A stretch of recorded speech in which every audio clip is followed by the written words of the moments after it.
Gjykata kushtetuese ka pezulluar përkohësisht vendimet e gjykatës së posaçme të shkallës së parë për korrupsion dhe krim të organizuar, të cilat kishin urdhëruar ndalimin e ushtrimit të detyrës nga zëvendës kryeministrja dhe ministrja e infrastrukturës dhe energjisë Belinda Balluku.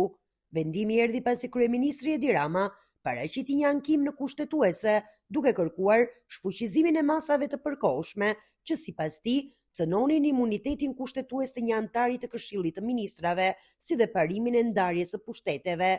Me pranimin e kërkesës së kryeministrit, kushtetuesja vendosi që Balluku të rikthehet menjëherë në detyrë dhe të vijojë funksionet e saj deri në marrjen e një vendimi përfundimtar.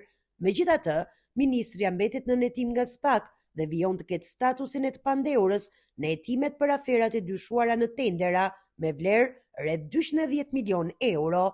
Po ashtu, në fuqi mbetet masa e bllokimit të pasaportës që i ndalon daljen jashtë vendit deri në përfundimin e hetimeve. Në mbledhjen e datës 12 dhjetor 2025, gjykata kushtetuese vendosi me shumicë votash që çështja të kalojë për shqyrtim në seancë plenare publike për shkak të interesit të lartë publik. U thirrën si subjekte të interesuara SPAK, GKKO, Kuvendi i Shqipërisë dhe Presidenti i Republikës. Njëkohësisht, u vendos pezullimi i zbatimit të vendimeve të GKKO-s numër 118 dhe numër 120 që kishin urdhëruar pezullimin e Ballukut nga detyra. Gjykata refuzoi një zëri kërkesat e Partisë Bashkimi Popullor i Pensionistëve Shqiptar, si dhe organizatës Lëvizja për Mbrojtjen e të Drejtave Universale për t'u përfshirë si palë ndërhyese, duke argumentuar se ato nuk kishin interes kushtetues në këtë konflikt kompetencash.